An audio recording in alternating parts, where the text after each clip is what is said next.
It's hard to imagine everything that goes into reaching the pinnacle of mixed martial arts and fighting for a world title in the UFC. Years of sacrifice, training, injuries, long hours away from home, blood, sweat, and tears, all culminating in a single moment, a chance to be crowned world champion. For the lucky few, all that hard work pays off in that moment, but for many who made just as arduous a journey as their opponent, the greatest achievement of their life is ripped from them in devastating fashion. And today we're going to explore the agony of defeat in mixed martial arts and just what made these moments so hard to watch as a fan and even harder for the fighter. I'm Tommy from MMA On Point, and these are the 10 most heartbreaking moments from UFC title fights. Number 10. Luke Rockhold vs. Yoel Romero, UFC 221. Luke Rockhold had tasted bitter defeat at the hands of Michael Bisping back at UFC 199 when he lost his middleweight title via knockout in the very first round, a loss that most definitely did not sit well with the former champ. Try losing to Michael Bisping. That's what I was going to ask you. How do you feel? God, that guy's such a dick.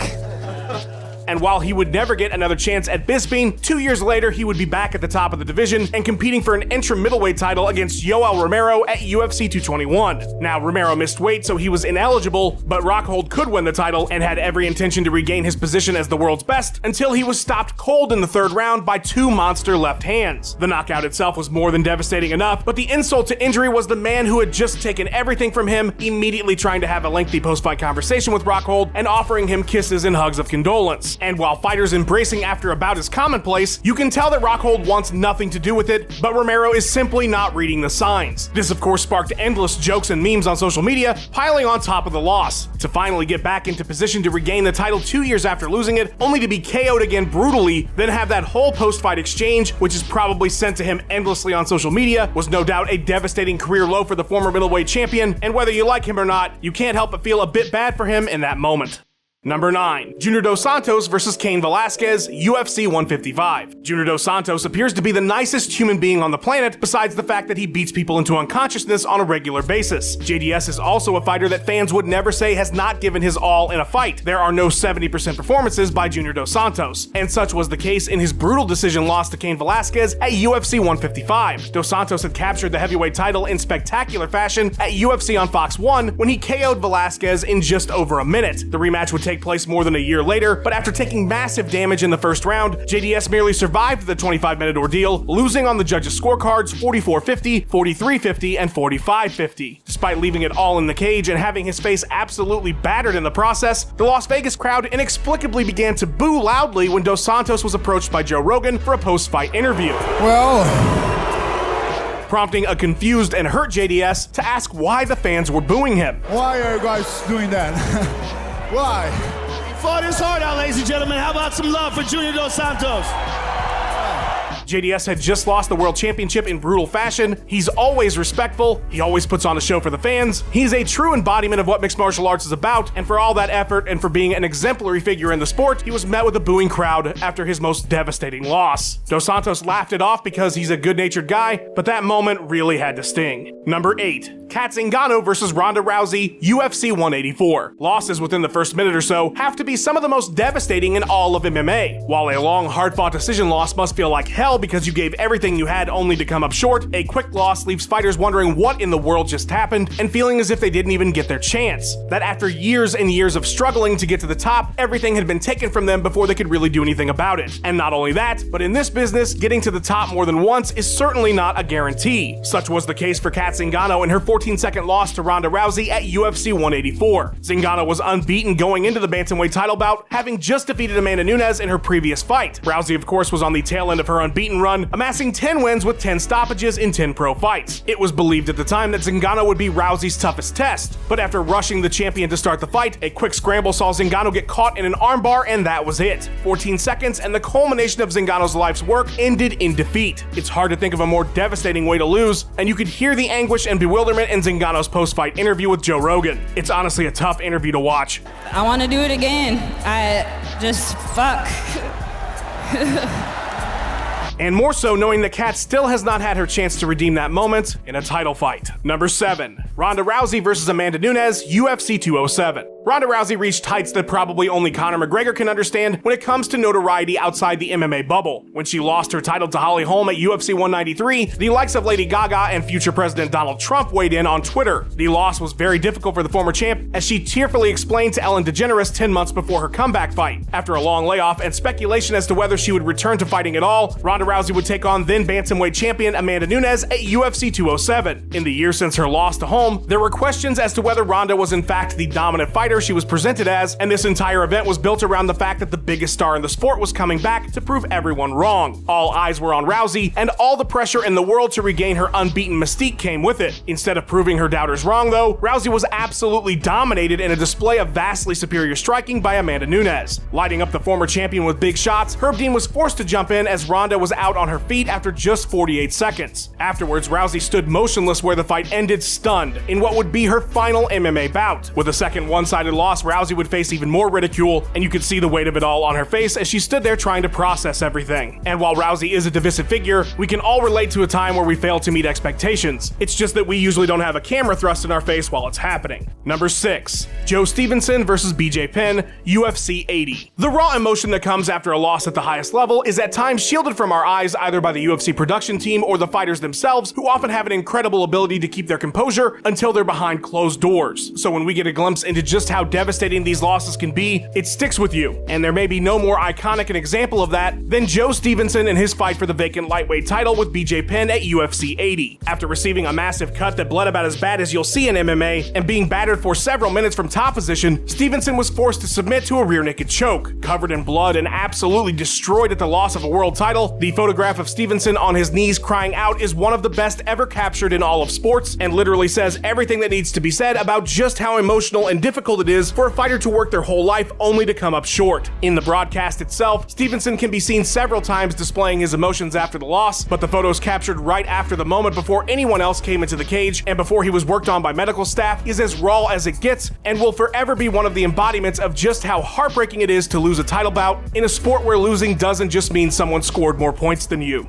Number 5. Chael Sonnen versus Anderson Silva, UFC 117. Combat sports are unique in that you can outperform your opponent the entire fight only to lose in the final seconds. In basketball, if you have a 40-point lead with 10 seconds left in the game, there isn't a 41-point shot the other team can shoot to take away your victory. So to have a win ripped from your grasp after absolutely dominating is a particularly awful way to lose, and even more so when it's for a world title against one of the most dominant champions of all time. Chael Sonnen talked the talk leading up to his title fight with middleweight GOAT Anderson Silva at UFC 117 and walked the walk for 23 minutes of their scheduled 25.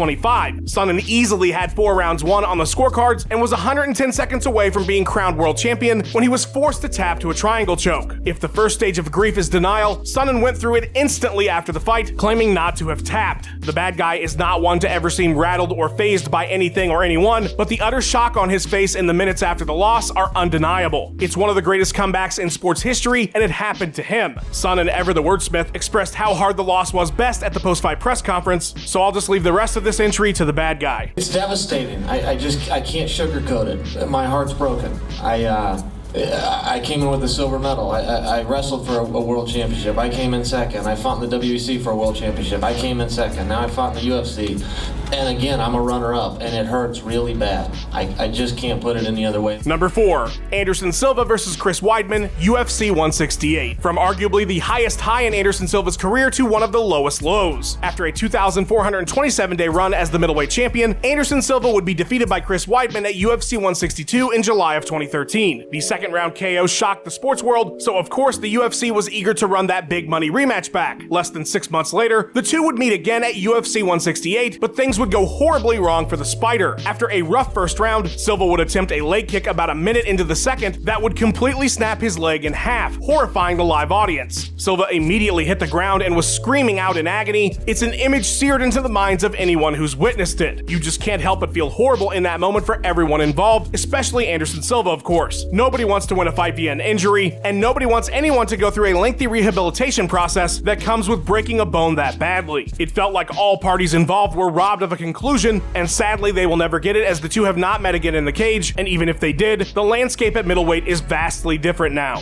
Number 3. Daniel Cormier versus John Jones, UFC 214. The stakes of a title fight are about as high as it gets in combat sports, but when you're talking about a fight between Daniel Cormier and Jon Jones, you're talking about two of the best fighters in history, so there's a bit more on the line when they meet than UFC gold. That's not even to mention the bitter relationship between the two. Things came to a head and possibly their conclusion at UFC 214, a rematch of the fight at UFC 182 that Jones won soundly. In the time since their first bout though, Jones was stripped of the title, and in his place, Cormier thrived as light heavyweight champion. This rematch was about as big as a fight gets, and despite having early success, Cormier was brutally finished on the ground after being dropped by a clean kick to the head. The aftermath was as emotionally charged as you would think, with Cormier spilling his heart out to Joe Rogan. In order to be the greatest, Cormier would need to beat Jones, and he came up short a second time. The look on Cormier's face says it all. It's hard not to feel for Cormier in that bitter moment of defeat, but of course because the internet has no soul, DC is reminded daily of this horrible moment in his career thanks to constant memes and gifs of him in tears. Number 2. Rory McDonald versus Robbie Lawler, UFC 189.